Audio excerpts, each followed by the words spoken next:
Hello students, welcome to MKH। मैं रूबी सिंह गाठिया और इस वीडियो में हम पढ़ने वाले हैं आपकी जो लास्ट पोइम बची थी, fourth poem an elegy on the death of a mad dog. उस पोइम के रेफरेंस टू कॉन्टेक्स्ट टाइप वाले हम क्वेश्चंस यहाँ पर करने वाले हैं।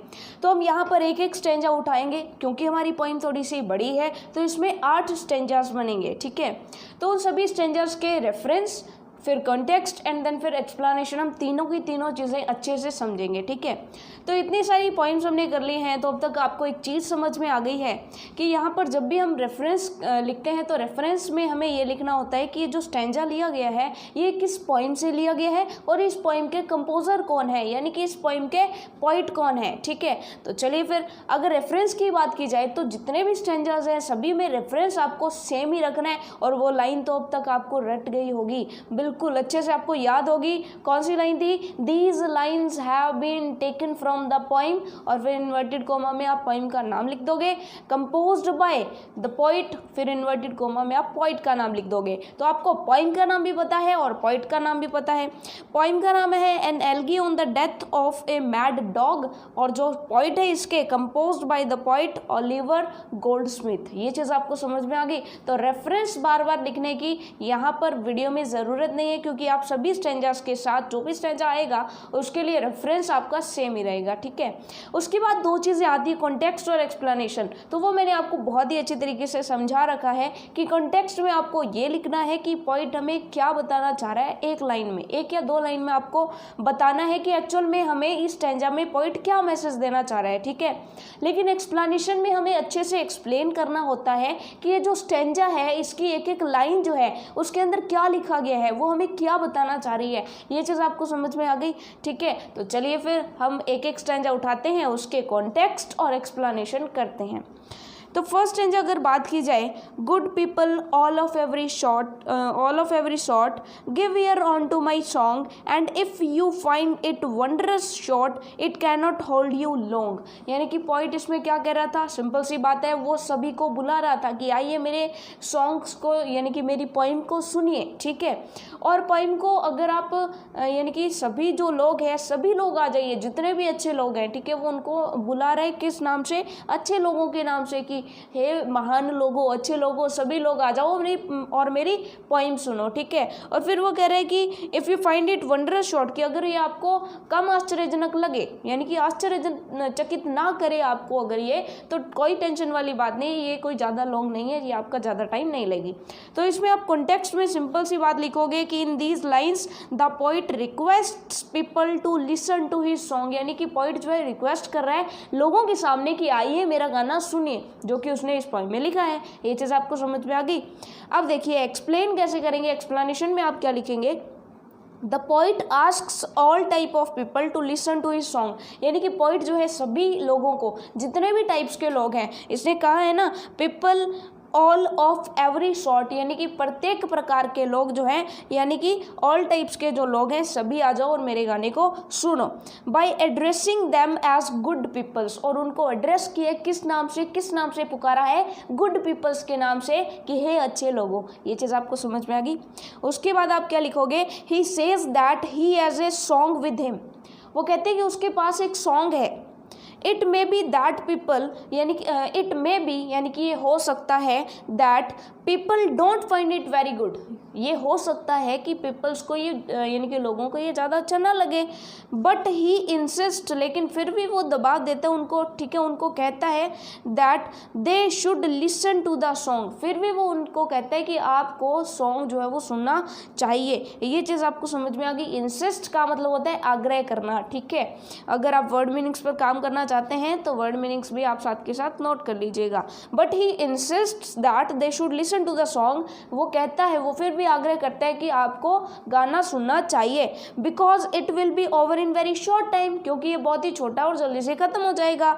It will not waste much of their time, यानी कि वो उनका ज़्यादा टाइम बर्बाद नहीं करेगा। ये चीज़ आपको समझ में आ गया। तो एक्सप्लेनेशन बिल्कुल ईजी सी करनी है, आपके खुद के वर्ड्स में करनी है। आप इस एक्सप्लेनेशन को अच्छे से समझ लीजिए, बाकी लिखना तो आपको अपनी अजीब तरीके से है, ठीक है। बस एक्सप्लेनेशन जब आप यहाँ से पढ़ रहे हैं तो आपके माइंड में फिक्स हो जाते हैं कुछ वर्ड्स, ठीक है, और उन्हीं वर्ड्स का यूज़ करके आप वहाँ पर अच्छे से एक्सप्लेन कर पाते हो। एक्सप्लेनेशन पढ़ने का मतलब हमारा यही होता है, ठीक है। तो चलिए फिर अब चलते हैं सेकंड स्टेंजा की तरफ। सेकंड स्टेंजा क्या कह रहा है, in island there was in Islington there was a man, यानी कि आइलिंगटन नाम का कोई शहर था या जगह थी, वहाँ पर जो एक आदमी रहता था, of home the world might say, जिसके बारे में जो दुनिया कह सकती थी, क्या कह सकती थी, that still a godly race he ran, यानी कि अभी भी वो धार्मिकता पूर्ण जीवन व्यतीत करता है। यानी कि दुनिया उसके बारे में ये कहती थी कि वो जो है अभी भी धार्मिक यानी कि नैतिक जीवन व्यतीत करता है, अच्छा यानी कि भगवान के दिए रास्ते पर चलता है, ठीक है, यानी कि धर्मनिष्ठ जीवन व्यतीत करता है, ऐसा वो हम कह सकते हैं। यानी कि लोग उसके बारे में कहते थे कि आज के युग में भी ऐसा कोई व्यक्ति है, ऐसा ये एक व्यक्ति है जो आज के युग में भी भगवान के बताए रास्ते पर चलता है, यानी कि धर्मनिष्ठ जीवन व्यतीत करता है। लेकिन एक्चुअल में ऐसा नहीं था।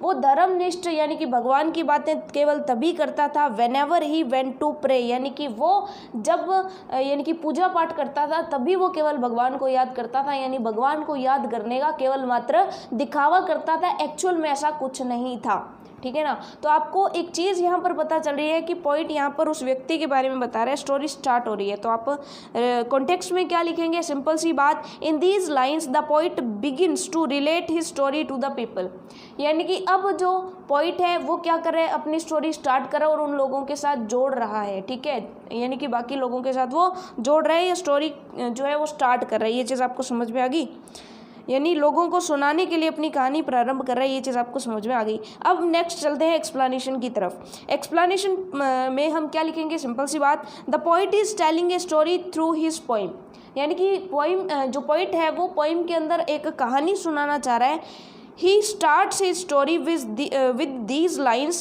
He says that once there was a man in a town called Islington, यानी कि आइलिंगटन नाम के टाउन में एक बार एक व्यक्ति रहता था। All of people thought that he led a moral life. सभी सोचते थे कि वो एक नैतिक जीवन व्यतीत करता है, moral life व्यतीत करता है। According to them, उनके अकॉर्डिंग, जो लोग रहते थे उसके आसपास, उनके according his life was based on religious principle, उसकी जो जिंदगी थी वो धर्म के ऊपर, धर्म के सिद्धांतों के ऊपर चलती थी, ठीक है। बट इनफैक्ट, लेकिन एक्चुअल में, लेकिन सच में सच्चाई क्या थी, he was not such a man, वो ऐसा व्यक्ति नहीं था। His moral and religious life, उसकी नैतिक और धार्मिक जिंदगी केवल वहाँ तक लिमिटेड थी, was limited only to the prayer time, यानी कि ओनली प्रार्थना वाले टाइम में निर्भर थी। प्रेयर करता था वो भगवान से ज़रूर, लेकिन उसके बाद में वो कभी भगवान का नाम नहीं लेता था, उसके बाद में उसकी कोई नैतिकता से कोई लेना देना नहीं था। ये चीज़ आपको समझ में आ गई, यानी वो जो है पॉइंट यहाँ पर क्या कर रहा है, लोगों की सोच में और एक्चुअलिटी में थोड़ा सा डिफरेंस में बता रहे हैं, बस यही चीज़ है, ठीक है। तो चलिए फिर रेफरेंस आप सेम ही लिखेंगे, ठीक है। कॉन्टेक्स्ट हो गया, एक्सप्लेनेशन हो गई। अब चलते हैं थर्ड स्टेंजा की तरफ। A kind and gentle heart he had to comfort friends and foes, the naked every day he clad when he put on his clothes, यानी कि अब वो उस व्यक्ति के बारे में, ये व्यक्ति की गुड क्वालिटीज़ के बारे में बता रहा है कि लोगों को क्या लगता था और एक्चुअल में क्या था, ठीक है।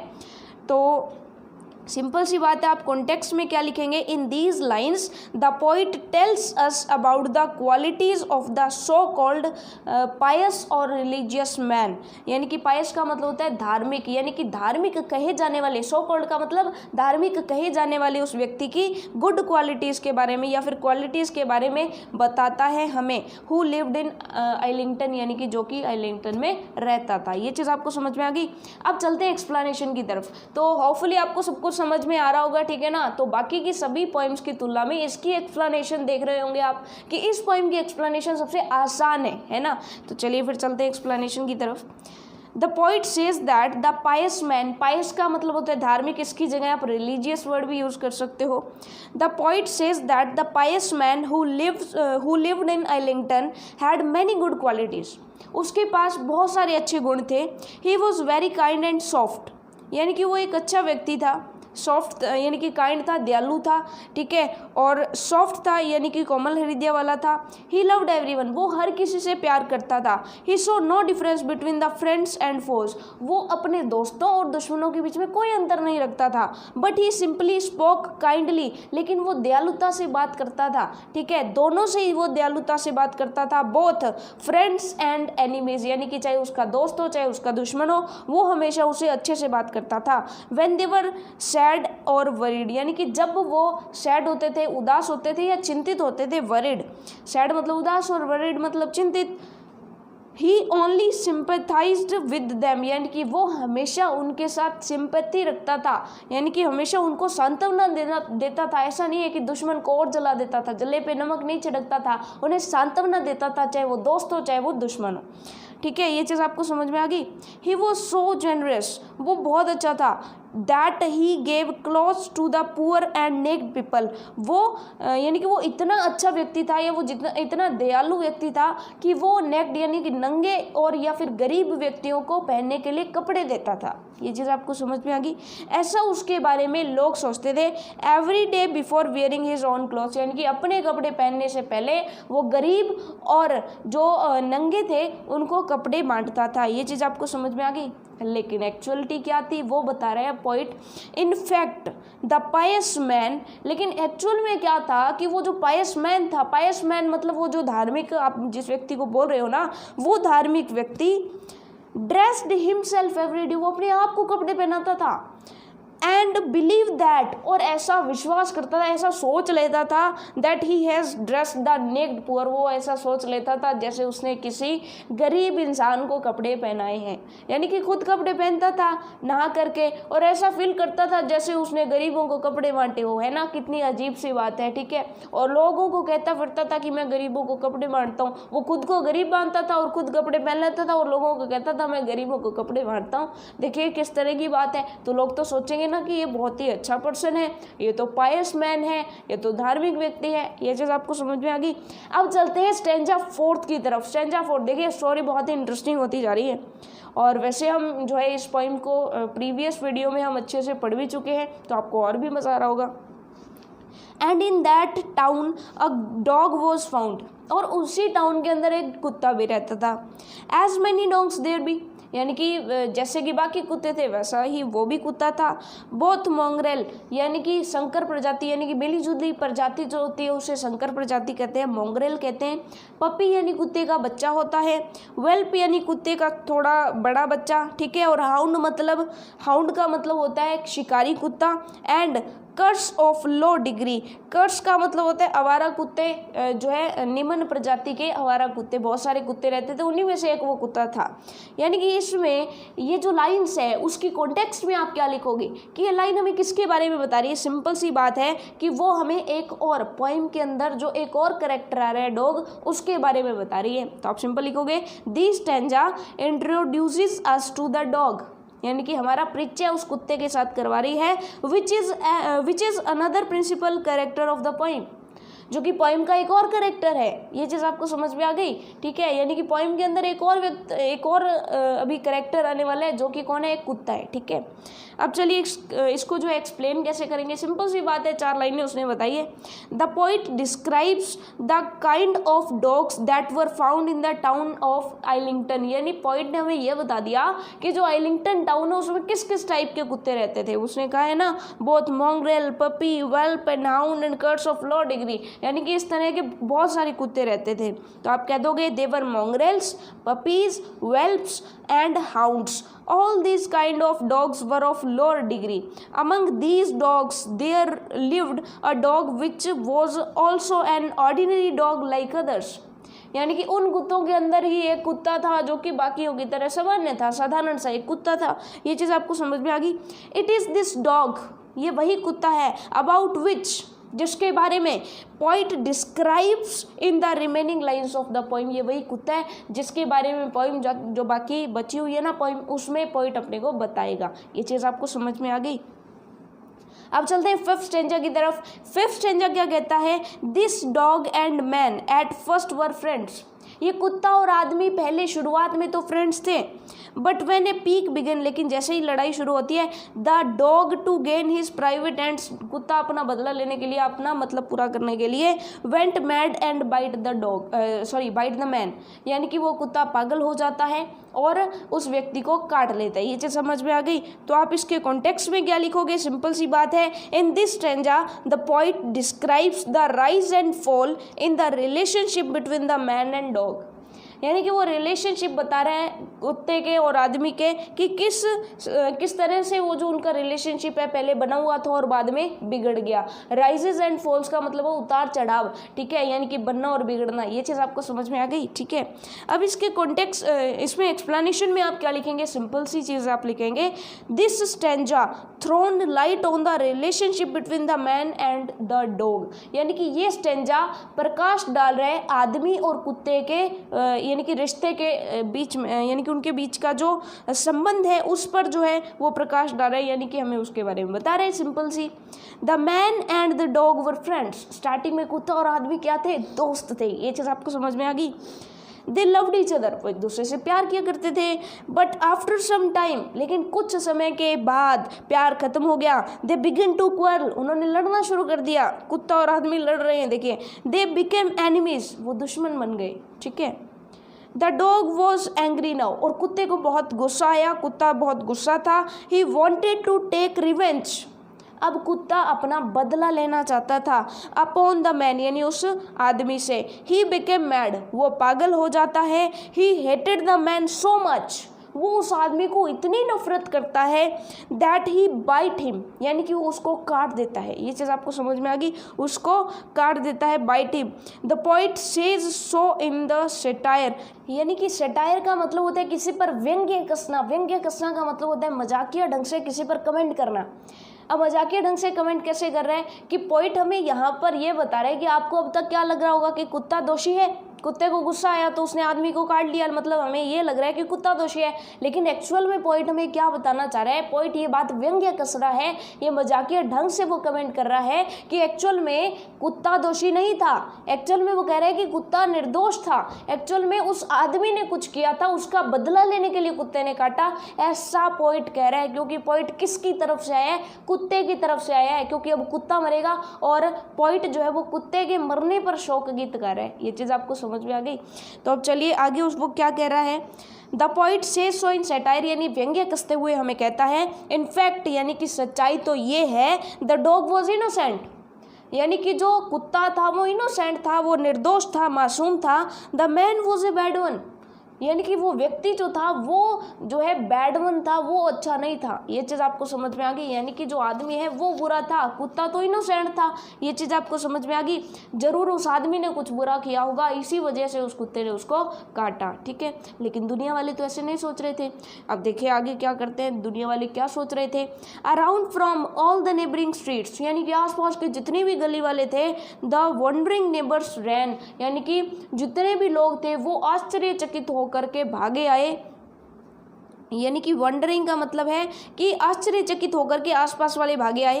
And swore the dog had lost his wits, swore मतलब ये घोषणा कर दी क्या, dog had lost his wits, यानी कि जो डॉग है वो अपना दिमागी संतुलन खो चुका है, ऐसी घोषणा कर दी। To bite so good man, जिसने इतने अच्छे व्यक्ति को जो है काट दिया है, बाइट कर दिया है। ये चीज़ आपको समझ में आ गई। तो इसमें कॉन्टेक्स्ट में आप क्या लिखोगे, सिंपल सी बात, this stanza gives us the account of the incident when the dog bite the man, या फिर आप ये भी कह सकते हो this stanza describes the incident. ये स्ट्रेंजा वो इंसिडेंट यानी कि वो घटना हमारे सामने प्रदर्शित कर रहा है, when the dog bite the man, जब कुत्ते ने एक मैन को काट दिया। ये चीज़ आपको समझ में आ गई। तो अब इसमें एक्सप्लेन करते हैं अच्छे से, ठीक है। These lines describe a very interesting scene. The dog had bitten the man, यानी कि कुत्ता जो है वो आदमी को खा चुका था, काट चुका था।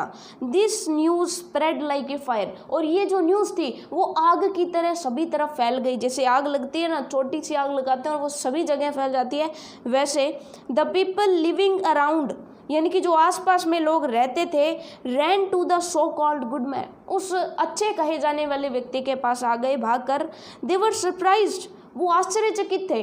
दे blamed the dog for this unfortunate incident, यानी कि उन्होंने क्या कर दिया, कुत्ते को दोषी ठहराने लगे, ब्लेम करने लगे कि वो कुत्ता जो है वो इस अनफॉर्चुनेट इंसिडेंट यानी कि एक अलग से टाइप के आश्चर्यचकित करने वाले इंसिडेंट, आश्चर्यचकित करने वाली घटना के लिए उत्तरदायी कौन है, वो कुत्ता है। यानी कि पहले उनका इतना अच्छा रिलेशनशिप था और कुत्ते ने एकदम से उसको काट दिया, लोग ऐसा समझ रहे हैं। ये चीज़ आपको समझ में आ गई। They said that the dog had become mad, यानी कि अपने मालिक को अगर कुत्ता काट रहा है तो कुत्ता पागल हो चुका है, उन्होंने ऐसा सोचा। So he had bitten the man, तो इसलिए तो उसने कुत्ते जो है उस आदमी को काट दिया होगा। यानी एक्चुअल में क्या है कि उस आदमी और कुत्ते के बीच में लड़ाई हुई थी, ठीक है, और तभी उस कुत्ते ने आदमी को काटा था। लेकिन लोग क्या समझ रहे हैं कि वो अच्छे दोस्त थे, अच्छी तरह से एक साथ रह रहे थे, लेकिन कुत्ता पागल हो गया, इसलिए उसने अपने ही मालिक को खा लिया, यानी सॉरी मालिक नहीं, अपने ही दोस्त को खा लिया। ये चीज़ आपको समझ में आ गई, अपने ही दोस्त को काट लिया। The poet successfully highlights, point जो है वो सक्सेसफुली यानी कि सफलतापूर्वक ये हाईलाइट कर रहा है, ये प्रदर्शित कर रहा है द पॉइंट, उस पॉइंट को, उस बिंदु को जो वो हमें बताना चाह रहा है, that our society is full of such immoral person, यानी कि हमारी सोसाइटी जो है, हमारा समाज जो है वो ऐसे अनैतिक लोगों से भरा पड़ा है। वो ना कुछ सोचते हैं ना कुछ समझते हैं, सीधा जो है देखते हैं उसको, उस पर कोई ना कोई निर्णय बना लेते हैं। They do not try to find out the truth, वो सच का पता लगाने का ट्राई नहीं करते हैं, प्रयास नहीं करते हैं। दे रेज देयर वॉइस, वो अपनी आवाज़ उठा देते हैं, किसके लिए, only when their interest is heard, only जब उनका लाभ खतरे में होता है या उनके लाभ को हम हानि पहुंचाते हैं, तब वो क्या करते हैं, अपनी आवाज़ उठाते हैं। यानी कि जब आदमियों को लगा कि कुत्ते ने आदमी को काट खाया तो उन्होंने क्या कर दिया, एनिमल्स को बुरा बनाना शुरू कर दिया, लेकिन उस आदमी को अच्छा बताना शुरू कर दिया। ये चीज़ आपको समझ में आ गई। हो सकता है वो आदमी बुरा हो, ये चीज़ आपको समझ में आ गई। अब चलते हैं स्टैंजा 7 की तरफ। थोड़ी थोड़ी पोइम जो है हमारी एंडिंग की तरफ आ रही है। The wound it seems both सोर एंड सैड, यानी कि जो उसका जख्म था वो सोर एंड सैड लग रहा था। सोर का मतलब पेनफुल, यानी कि रेडिश सा था, यानी कि लाल लाल था और बहुत ही खून सा बह रहा था। सैड यानी कि बहुत ही कष्टदायक लग रहा था। टू एवरी क्रिश्चियन आई, अब यहाँ पर वो वापिस से व्यंग्य कस रहा है। To every Christian eye, Christian eye यानी कि जो जितने भी धर्मनिष्ठ लोग थे ना, कि जब वो खुद धर्मनिष्ठ व्यक्ति को काटता है कुत्ता, तो उसके आसपास वाले जो उस व्यक्ति को अच्छा बता रहे हैं वो भी तो धर्मनिष्ठ होंगे। यानी कि उनको धार्मिक व्यक्ति बता रहा है, उन पर मजाक उड़ा रहा है कि ये भी भाई बहुत अच्छे अच्छे लोग हैं जो कुत्ते को ब्लेम कर रहे हैं, ठीक है। And while they swore the dog was mad, और जहाँ तक उन्होंने ये घोषणा कर दी कि कुत्ता पागल है, they swore the man would die, उन्होंने ये भी कह दिया कि ये जो आदमी है वो कुत्ते के जहर से मर जाएगा। तो इसके अंदर आप कॉन्टेक्स्ट में क्या लिखोगे, इन these lines the poet tells us how the people viewed the condition of so called good man.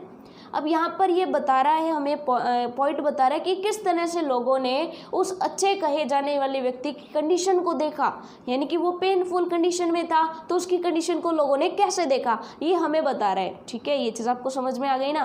देखिए बहुत ही इंटरेस्टिंग सी पोइम है, आपको मज़े से पढ़ना है, ठीक है। अब इसकी एक्सप्लेनेशन करते हैं। The poet calls the supporters of the man good and religious, उस आदमी के जो सपोर्टर्स थे ना, उनको पोइट क्या कह रहे हैं, अच्छे और धार्मिक लोग कह रहे हैं। They put all the blame on the dog, धार्मिक लोग हैं जिन्होंने सारा का सारा जो दोष है वो कुत्ते पर मर दिया। ये चीज़ आपको समझ में आ गई। They were very sorry to see the painful wound of the man, यानी कि सिंपल सी बात है कि वो बहुत ही दुखी थे। They were very sorry to see the painful wound, उस आदमी के घाव को देख करके, कष्टदायी जो घाव है, जख्म जो है उसको देख करके बहुत दुखी थे। They predicted that the man would die soon, उन्होंने ये घोषणा कर दी, ये आकाशवाणी कर दी, यानी प्रेडिक्शन कर दी कि ये बंदा जो है जल्दी से मर जाएगा। But they could not do anything, और वो कुछ नहीं कर पाएंगे। They could only curse the dog, वो सिर्फ और सिर्फ उस कुत्ते को कोस सकते हैं और कुछ नहीं कर सकते हैं। And sympathise with the man, और उस आदमी को सांत्वना दे सकते हैं, और तो क्या कर सकते हैं। The poet seems to be making fun, यहाँ पर ऐसा लग रहा है जैसे जो पोइट है वो उन लोगों की मजाक उड़ा रहा है कि ये देखिए कितने धार्मिक लोग हैं, कितने अच्छे लोग हैं जिन्होंने सच्चाई जाने बिना सारा दोष जो है वो कुत्ते के ऊपर मर दिया कि कुत्ते ने खाया है तो सारा का सारा दोषी वो कुत्ता है। ये चीज़ आपको समझ में आ गई। The poet seems to be making fun of people's excessive fear of mad dogs, जिनको फियर था, जिनको डर था, यानी कि अत्यधिक भय का मजाक बनाता हुआ प्रतीक कर है कि लोगों के मन में उस मैड डॉग के प्रति कितना भय है। उनको लग रहा है कि ये कुत्ता ही दोषी है, ये कुत्ता पागल हो चुका है, ये किसी को भी काट सकता है। ये चीज़ आपको समझ में आ गई। तो चलिए फिर लास्ट स्टेंजा की तरफ चलते हैं। लास्ट स्टेंजा बिल्कुल, और यहाँ पर कोई ना कोई कंक्लूजन हमें ज़रूर मिलेगा। वो क्या कहता है, but soon a wonder come to a light, लेकिन जल्द ही एक वंडर यानी कि आश्चर्यचकित करने वाली घटना, अनएक्सपेक्टेड इवेंट जो है वो सामने आता है। कम टू लाइट यानी प्रकाश में आता है, सामने आता है। That showed the rogues they lied, और उन यानी कि रोगस यानी कि जो अनैतिक लोग थे, जो बिना सोचे समझे कुछ भी बकवास कर देते हैं, उनको रोगस कहते हैं। ठीक है, रोगस के बारे में बताता है कि जो कि झूठ बोल रहे थे। ठीक है, the man recovered of the bite, जो आदमी था उसकी जख्म ठीक हो गई। The dog it was that died, वो कुत्ता था जो कि मर गया था। ये चीज़ हम समझ चुके हैं। ठीक है, पॉइंट को हम पहले ही समझ चुके हैं बहुत अच्छे तरीके से। यहाँ पर हमें कॉन्टेक्स्ट और एक्सप्लेनेशन पर काम करना है, रेफरेंस सभी का सेम रहेगा। तो कॉन्टेक्स्ट में आप क्या लिखेंगे, these lines lead to a wondrous revelation which gives a surprising end to the poem, यानी कि ये जो पंक्तियाँ हैं ये एक रहस्यमय घटना के बारे में बताती है, एक रहस्य को बाहर लेकर के आती है, बहुत ही इंटरेस्टिंग सी चीज़ को बाहर लेकर के आती है, आश्चर्यचकित करने वाली घटना को बाहर लेकर के आती है। विच गिव्स ए सरप्राइजिंग एंड, जो कि आश्चर्यचकित करने वाला एंड देती है, पोइम को ख़त्म करती है। ये चीज़ आपको समझ में आ गई। तो एक्सप्लेन कैसे करेंगे आप इसको। The poet says that when the people were standing near the so called good man, कि जब सभी लोग उस सो कॉल्ड अच्छे कहे जाने वाले व्यक्ति के आसपास खड़े थे, an unexpected thing happened there, तो वहाँ पर एक आश्चर्यचकित करने वाली, जिस घटना के बारे में किसी ने सोचा नहीं था कि ऐसा भी हो जाएगा, वैसा हो गया। This incident prove those immoral people liar, और इस घटना ने ये जो अनैतिक लोग हैं, जो बिना कुछ सोचे बकवास कर देते हैं, उन लोगों को झूठा ठहरा दिया। उन्होंने क्या बात कही थी कि आदमी मर जाएगा, तो आदमी मरा नहीं। ठीक है, उन्होंने क्या कहा था कि कुत्ता दोषी है, तो कुत्ता दोषी नहीं निकला। ये चलिए अब देखते हैं आगे क्या कहता है। They had said earlier, यानी कि उन्होंने पहले कहा था that the good man would die soon, यानी कि वो जो अच्छा व्यक्ति है वो जल्द ही मर जाएगा। would die soon because the dog had bitten him, क्योंकि कुत्ते ने उसको काट लिया है। but this did not happen, लेकिन ये हुआ नहीं। the man became well again, जो आदमी था वो फिर से अच्छा हो गया। he had no effect on the dog's bite on this body, यानी कि उसका जो है उसकी बॉडी पर कुत्ते के काटने के वजह से कोई इफेक्ट नहीं पड़ा, यानी कुत्ते का कोई जहर नहीं फैला। जो कुत्ता था वो पागल नहीं हुआ था, क्योंकि पागल कुत्ते के काटने पर जो है पूरी बॉडी में जहर फैल जाता है, लेकिन उसकी बॉडी में जहर नहीं फैला, इसका मतलब कुत्ता पागल नहीं था। ये चीज़ आपको समझ में आ गई। The dog's poison proved weak, जो कुत्ते का जहर था वो वीक साबित हो गया, यानी कि कुत्ता जो है जहरीला नहीं था। ये चीज़ आपको समझ में आ गई।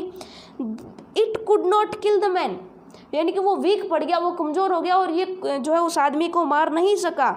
ऑन द कॉन्ट्रेरी, लेकिन इसके बजाय, इसके उलट क्या हो गया, द डॉग डाइड, कुत्ता मर गया। Thus the poet means to say that, तो यहाँ पर पोइट के कहने का मतलब है the man had more poison, यानी कि उस कुत्ते से ज़्यादा जहर तो शायद उस आदमी में था, यानी कि वो धर्मनिष्ठ नहीं था, यानी कि वो अच्छा व्यक्ति नहीं था। कुत्ते से ज़्यादा जहर तो उसमें था कि जब कुत्ते ने उसको काटा तो बेचारा कुत्ता मर गया। ये चीज़ आपको समझ में आ गई। Thus the poet means to say that the man had more poison than there was in the bite of a mad dog, यानी पागल कुत्ते से ज़्यादा उस यानी कि जो जहर था वो उस आदमी में था। यानी कि सिंपल सी बात है कि पोइट को इस कुत्ते के मरने का बहुत ही ज़्यादा गम है और वो कह रहा है कि बाकी के सारे लोग जो है सारा दोष कुत्ते पर मर रहे थे, लेकिन एक्चुअल में ऐसा नहीं था। ठीक है, तो ये चीज़ें कह करके वो क्या कह रहे हैं, कुल मिला करके कुत्ते के मरने पर शोक व्यतीत कर रहा है। तो ये चीज़ आपको समझ में आ गई। तो होपफुली इस पोइम के अंदर जो भी रेफरेंस थे, कॉन्टेक्स्ट थे और एक्सप्लेनेशंस थी, वो चीज़ें आपको समझ में आ गई होंगी। इस पोइम में से अगर आपसे कोई भी स्टैंजा पूछ लिया जाता है तो वो आपके लिए बहुत अच्छा होगा, क्योंकि ये पोइम जो है ना, ये इसकी एक्सप्लेनेशन सबसे ईजी रहती है। ठीक है, तो ये पोइम सबसे ईजीएस्ट पोइम है आपकी बुक की। तो होपफुली ये वीडियो आपके लिए हेल्पफुल रही होगी, आपको वीडियो पसंद आई होगी। तो मिलते हैं नेक्स्ट वीडियो में इसी पोइम के क्वेश्चन आंसर्स के साथ। फिर हमारी जो है पोइम यानी कि पोइट्री सेक्शन जो है वो खत्म हो जाएगा। तो मिलते हैं नेक्स्ट वीडियो में, तब तक के लिए all the best for your self study.